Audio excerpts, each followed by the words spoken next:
In a significant and carefully orchestrated show of force, the United States has once again demonstrated its formidable military capabilities in the Caribbean theater. This time the focus was on amphibious power projection, a cornerstone of U.S. expeditionary warfare. The operation, which took place under the guise of a routine multinational training exercise, involved a high-profile amphibious landing on the strategic Colombian coastline near Covenias. This location, situated directly across the Caribbean from Venezuela's northern shores, was chosen for its strategic proximity to a nation whose government has become increasingly hostile to U.S. interests. The exercise was a complex and meticulously choreographed affair designed not only to sharpen war-fighting skills, but also to send an unmistakable message to Caracas. It was a visceral reminder of America's ability to swiftly move Marines, armor, and logistical support forces into forward positions well within striking distance of Venezuelan territory. The operations core was a multifaceted integration of sea, air, and ground elements, a testament to the seamless interoperability that defines modern U.S. military doctrine. The amphibious assault was spearheaded by a landing craft air cushion, or LCAC, designated LCAC-88. These versatile hovercraft are the workhorses of the Navy and Marine Corps, capable of delivering troops, vehicles, and heavy weaponry directly onto contested beaches with unparalleled speed and efficiency. In this instance, LCAC-88 transported U.S. Marines and heavy equipment from Combat Logistics Battalion 8, a unit well versed in the complexities of littoral operations. The Marines and their gear surged ashore from the San Antonio-class amphibious transport dock USS New York, a vessel that served as a mobile command hub and a floating base for the entire operation. The USS New York is a powerful symbol of U.S. resolve, a ship whose name is a constant reminder of the United States' enduring commitment to security. Its presence in the Caribbean, launching an amphibious assault exercise so close to Venezuela, was a deliberate choice. The exercise was conducted under the broader umbrella of Combat Logistics Regiment 2, 2nd Marine Logistics Group, ensuring that all aspects of the operation, from the initial landing to the establishment of forward supply lines, were executed with precision. As the LCAC thundered toward the Colombian coastline, a new element was introduced to the exercise. An F/A-18 Hornet from Marine Fighter Attack Squadron 112 provided simulated close-air support, its engine screaming overhead as it patrolled the skies. The inclusion of the Hornet, a potent symbol of Marine air power, amplified the realism of the exercise, simulating the kind of air-ground coordination that would be essential in any potential confrontation near Venezuela. The Hornets flew low over the beachhead, their afterburners a physical and audible reminder of U.S. air dominance. This element of the exercise was a direct signal to Venezuela's military, which has been receiving support from Russia and China, that any attempt to challenge U.S. forces in the air would be met with overwhelming force. The synergy between the ground, sea, and air components of the operation was a clear message to all observers: the U.S. military is a fully integrated fighting force ready to respond to any contingency in the region. From Washington's perspective, the exercise was officially described as a routine multinational training operation, a diplomatic and military narrative that has been used to describe similar maneuvers in the past. However, defense analysts were quick to point out that the symbolism was unmistakable. The decision to stage such a high-visibility operation so close to Venezuela's northern coast was a calculated signal of resolve. It was a message intended for Venezuelan President Nicolas Maduro and his government, which have consistently condemned recent U.S. maneuvers in the region as provocations aimed at destabilizing his country.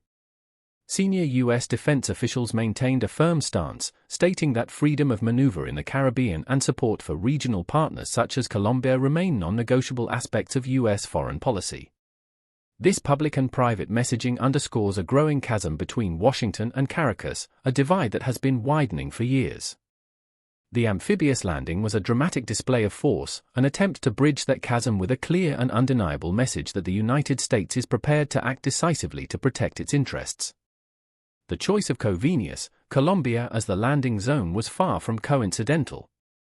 Located just across the Caribbean Sea from Venezuela's oil-rich northern coast, the location offers a strategic launch point within striking distance of key Venezuelan infrastructure, including refineries, ports, and military bases. The symbolism of staging an amphibious assault on the coast of a U.S. ally with Venezuela's coast in clear view was a powerful visual, a physical and strategic demonstration of what a full-scale U.S. response might look like if tensions were to escalate further. From a strategic standpoint, control of sea lanes in the Caribbean would be decisive in any confrontation. Amphibious drills such as this demonstrate the U.S.'s ability to establish forward bases and secure littoral choke points, denying adversaries freedom of movement and access to key areas. In a scenario where economic sanctions escalate into a military standoff, such maneuvers ensure the U.S. can blockade or neutralize Venezuelan naval activity at will, crippling the country's ability to export its oil and import much-needed goods. The Covenius exercise was a dress rehearsal for a potential future conflict, and the message it sent to Caracas was as loud and clear as the afterburners of the Hornet flying overhead. In Caracas, the Maduro government reacted sharply to the amphibious drill. State media denounced the operation as an imperialist provocation, a familiar narrative intended to rally domestic support and condemn what they view as foreign meddling. The Venezuelan armed forces, known as the FNB, claimed to have intensified coastal defense patrols in response to the U.S. maneuvers, a predictable but largely symbolic show of force. Reports from Venezuelan defense outlets suggested that fast attack boats, coastal missile batteries, and Russian-made Su-30 fighter aircraft had been placed on heightened alert status.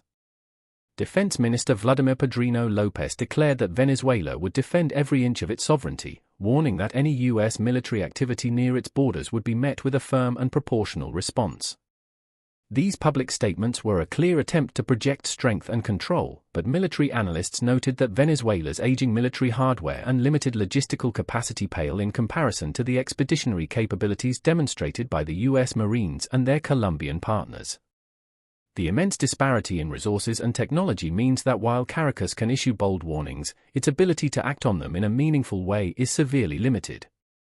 The strategic signaling from the U.S. is clear: a full-scale intervention would be an overwhelming force, and Venezuela's military would be no match for it. The chessboard had been flipped, and the pieces were now moving in their favor.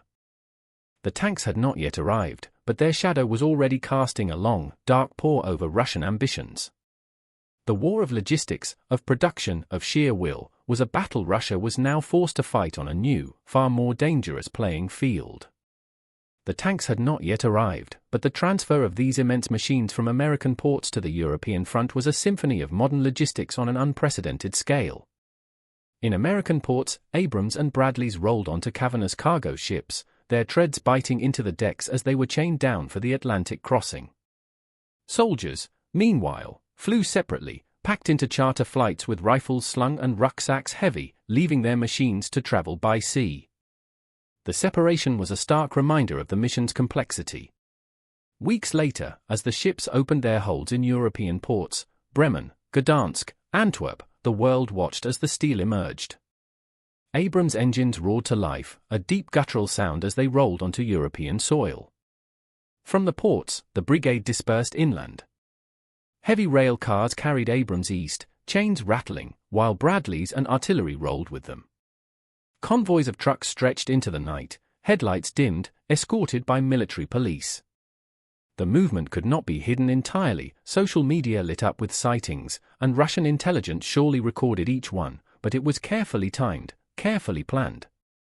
In staging areas in Germany and Poland, soldiers reunited with their vehicles. Engines were tested, turrets traversed, ammunition racks loaded, and maintenance crews inspected every machine, hunting for damage from the voyage. Nothing would move forward until the machines were sharp and ready. But tanks alone do not march. Behind the armored spearhead stretched the lifeline of logistics, and it was as vast as the combat units themselves. Abrams are gluttons, consuming gallons of fuel with each mile. Bradleys and Paladins are little better. To keep them moving, fuel convoys followed like shadows, their tankers running day and night, guarded as tightly as the machines they fed. Ammunition was another tide: 120mm rounds, tow missiles, artillery shells, crates of machine gun belts. For the soldiers, life became a rhythm of road marches, maintenance, and waiting. At dawn, tank crews climbed onto their Abrams to conduct pre-checks, clambering over hulls with grease on their hands, wiping dust from gauges, and calibrating thermal sights.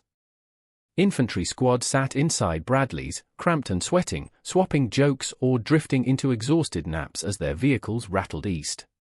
When convoys halted, soldiers spilled out into fields or woods, camouflage nets stretched over steel. Camps appeared from nothing, and men and women hunched over warm MREs in the smell of diesel. Some called home on crackling lines, their words brief but heavy with distance. Most simply slept beside their machines, using armor as walls against the cold wind.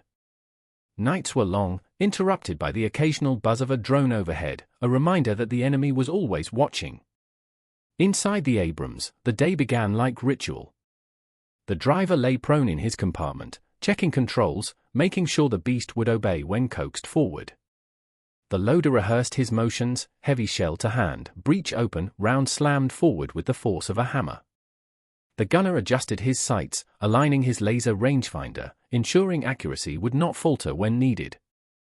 The commander stood above, scanning horizons even during practice marches, because vigilance was not optional.